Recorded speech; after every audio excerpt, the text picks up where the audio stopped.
yourself. We all have a view of ourselves. We see ourselves in certain ways. It's just a part of human nature. It's what we do. It's how we do things. And then the thing that probably impacts us the most is how we think other people view our lives or see us. And a lot of times in our life, the way that we perceive other people viewing us is how we live our lives. And that's not how God intended us to live our lives. He would not say the words that he says in verse 28 if he did not believe we would find ourselves wandering. We're not perfect. We're far from perfect. We will never have it figured out. And there are times that we are wandering people. And Jesus speaks these words, and the disciples of John no doubt go and tell him the words of, "Come to me, all ye who are weary and burdened, and I will give you rest." Folks, we live in a very busy, fast-paced, fast-moving world. And it gets burdensome. And we get tired. And we get weary. But he says, "Let me give you my yoke." Isn't that a great thought to think? He says to me, "I will take your burdens. I will take those things that bind you up, and I will place my yoke upon you." Why? Because I'm gentle. I'm humble. And it's light. And it's easy. And so many times we walk around this life with this yoke that we have placed upon ourselves, thinking about what do other people see us, or how do other people view us, how do other people see us, and we allow the thoughts and what we perceive, the thoughts of other people, to dictate the way that we live our life. And God says, "I created you in my image, and you're completely missing how I created you." And it wears us down. As I was about my day one day, and I was thinking about my life, just my life, which is a mist. It's here and it's gone. He said this, "I am everlasting." I'm everlasting. You can't comprehend it, Dwayne, because I was before time and I will be after time. I am everlasting. I have always been present. We sing about it and we talk about it and we talk about him being before and after time and all of those kind of things. But to be reminded in the moment of asking questions, does he see me? Is he aware of my life? For him to say, "Dwayne, I am everlasting." And then he said these words, "I am the Lord," with a capital L. We hear it talked about, we've heard it if we've been around the church very long, about the lordship of Jesus Christ in our life, and that's extremely important as we give ourselves completely over to him. But for him to speak into my spirit, "Dwayne, not only am I everlasting, but I am Lord. Not just of your life, but I am Lord of this world." In a world where people think it is dying and it's going to the devil's hell, and we've got to do all that we can to be the hands and the feet and the heart and the mission of Jesus, to go out into a world that needs to see it, to be reminded, I'm still Lord over that same world.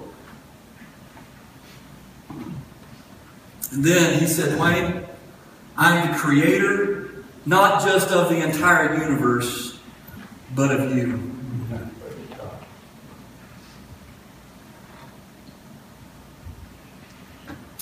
I'm working in your life. And I love this thought. When I don't perceive his activity, this might get me shouting, so watch out. My perception is not the final word. And so many times in our life, we allow our perception, the adversary comes in and allows our perception to be the final word of who he is in our life. And Jesus and the Lord and God himself says, "I am not confined by your perception of me." Yeah.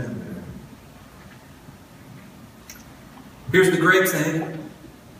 He is always at work. And we know these things. We know that God is doing it. We can testify to them. We experience them in our own lives. However, he's also doing 1,000 other things that I'm oblivious to. And in your life today, if you find yourself going through difficult times, He's at work in your life in ways that you can never imagine or understand. Scripture says, my ways are not your ways. My thoughts are not your thoughts. Thank the Lord. But do you realize, and we all know this because we can talk about a time in our life when we look back to the past, where we see where God was working and we didn't know it in that moment, and we were asking these questions, God, are you even aware? And now as we stand on this side of the situation, we look back at it and we see exactly how His hand was working in that situation. And so today, as you think about God as God of the weary, wandering soul, know this, He is ever present. Know that He is always engaged in your life. The adversary will throw thoughts of discourse, lies, frustrations. That's his job. That's what he does. That's who he is, and we've got to designate him as being that individual.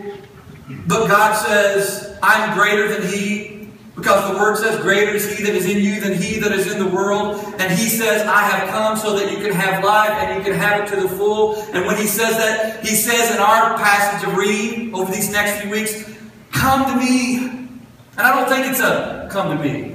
I think it's a come to me, all who are weary and burdened, and I will give you rest. Those words in themselves brings comfort to my soul.